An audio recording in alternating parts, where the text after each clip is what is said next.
Hello, my name is Dr. Alan Wegg. I'm a licensed psychologist and the director of Stress and Anxiety Services of New Jersey, an independent practice specializing in the cognitive behavioral therapy of anxiety disorders, especially obsessive compulsive disorder. In OCD, a person experiences obsessions, or intrusive thoughts or images, which result in anxiety. The person with OCD will then try to lower or control this anxiety by engaging in behavioral rituals or compulsions.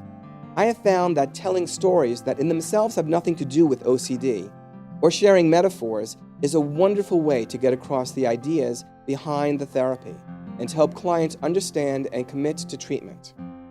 Over the years, I have collected dozens of these stories, and I recently put them into a book entitled OCD Treatment Through Storytelling, A Strategy for Successful Therapy, published by Oxford University Press. This short video that you're about to see will introduce you to 3 of these stories, and I have chosen ones that get at the very heart of what this treatment is all about.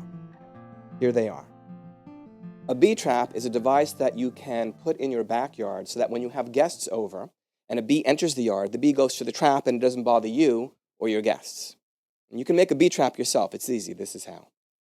You just go to the store and you buy one of those 2 or 3 liter bottles of soda, the one where the plastic is clear, not the green or the brown tinted. You empty out the soda, you take off the label, so you have a long, clear plastic bottle.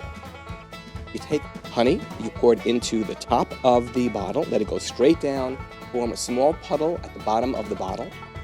Then about 2/3 of the way up from the bottom of the bottle, you take black electrician's tape, the kind of tape that they use on electrical wiring, and you start wrapping that tape around the bottle over and over and over again, slowly moving up past the nozzle, and then you snip it so you have a small opening at the top of the bottle.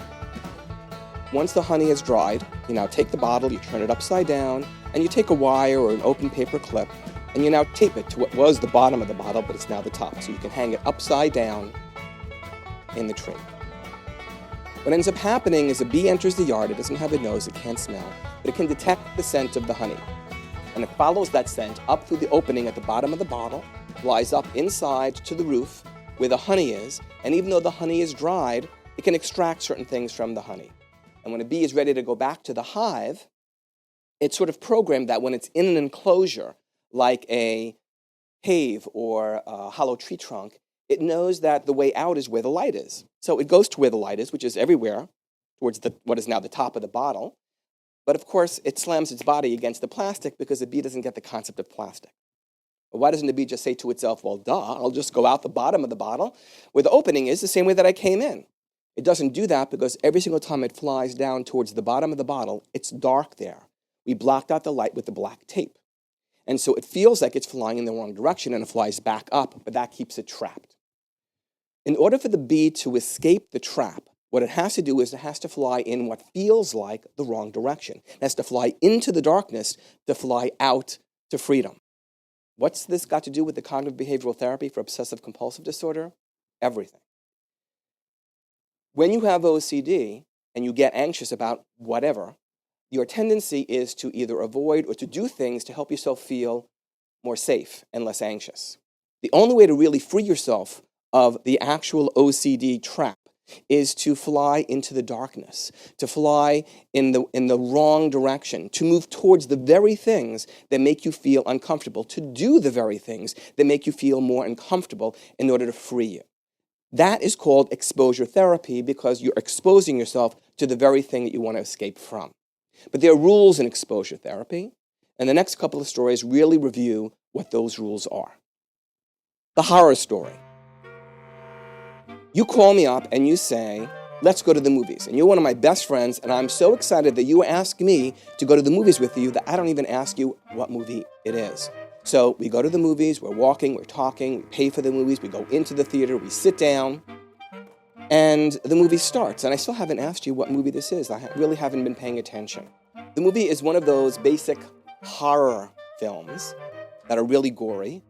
And in the story that I'm telling you, you love these kinds of movies. I hate them. The movie starts, and right away, someone gets beheaded and there's blood all over the place. I get really upset. I stand up and I head out of the theater into the lobby. You follow me and you say, come on, I really want to see this movie. And I'm like, no, I don't think so. This makes me really upset.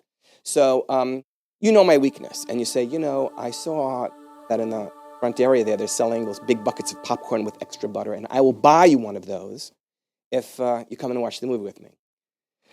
So it is my weakness, and I give in, and I go in with you, and I really sit down and watch the movie. And I don't cover my eyes, but I really, really watch the whole movie, and I have a very hard time. My heart is racing, I'm hyperventilating, I'm breathing very quickly, my muscles are tense. I'm just really a wreck. But I watch the whole movie with you. And at the end of the movie, I say, that was a really great movie. And I say, were you kidding? That was a mess. I thought I was going to pass out right here in the theater. But you say, no. I really want to watch this again. Can you please stay and watch it again? And I say, I don't think so. But you go to the lobby, and you get something else for me to eat, and I give in and I watch the movie with you a second time. At the end of the second time, you turn to me and you say, let's sit through it one more time. And somehow, you get me to sit and watch this movie a third time. So we have this major marathon all day long of watching this movie 3 times in one day.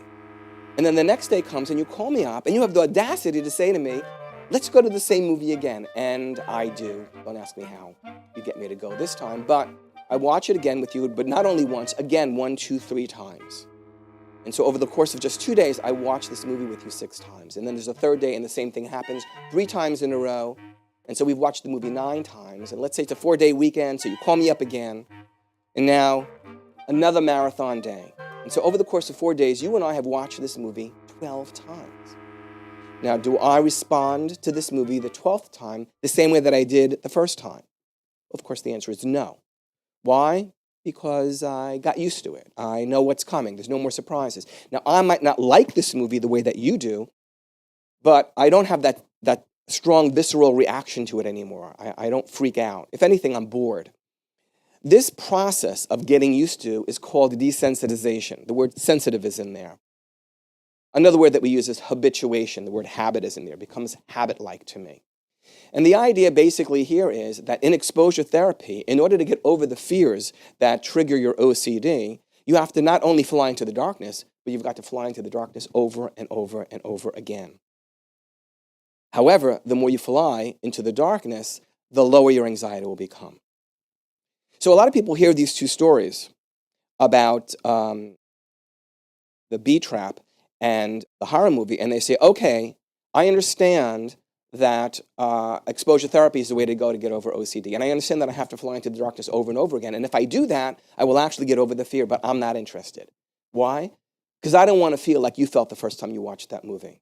You know, that you were freaking out, you felt like you were going to faint. Those feelings scare me. They're too overwhelming, I can't handle it.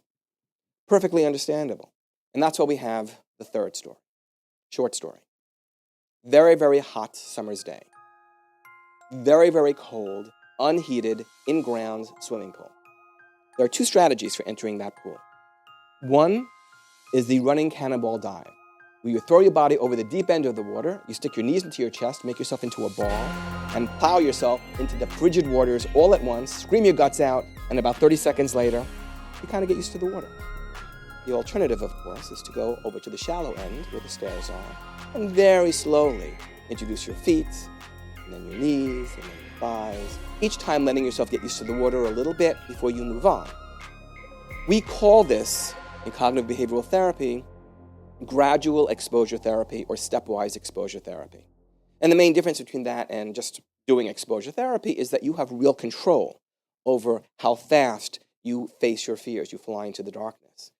And so in the cognitive behavioral therapy for obsessive compulsive disorder, all we're really doing is we're identifying those things that you're really afraid of and developing a system where you do exposure therapy repeatedly over a period of time, starting with small levels and then building the intensity of that exposure until you can do the very things that are the most uncomfortable for you to do, thereby freeing you from the OCD. Hello again. Now that you have watched and listened to these stories, you and I now have a sort of shorthand that we can use when discussing the treatment of OCD. You understand that the paradoxical treatment of exposure and response prevention involves flying into the darkness, and that while you have to repeatedly go to the horror movie in order to ensure your recovery, you can still control at what end and how quickly you enter into the swimming pool. We now have a common language, you and I, an understanding of these concepts that we share when images and feelings are conjured up by these stories. You more fully trust that I really understand what your anxieties are all about, and I feel more confident that you understand and are invested in the therapy. This is how storytelling in the treatment of OCD works. There are more than 50 additional stories in my book.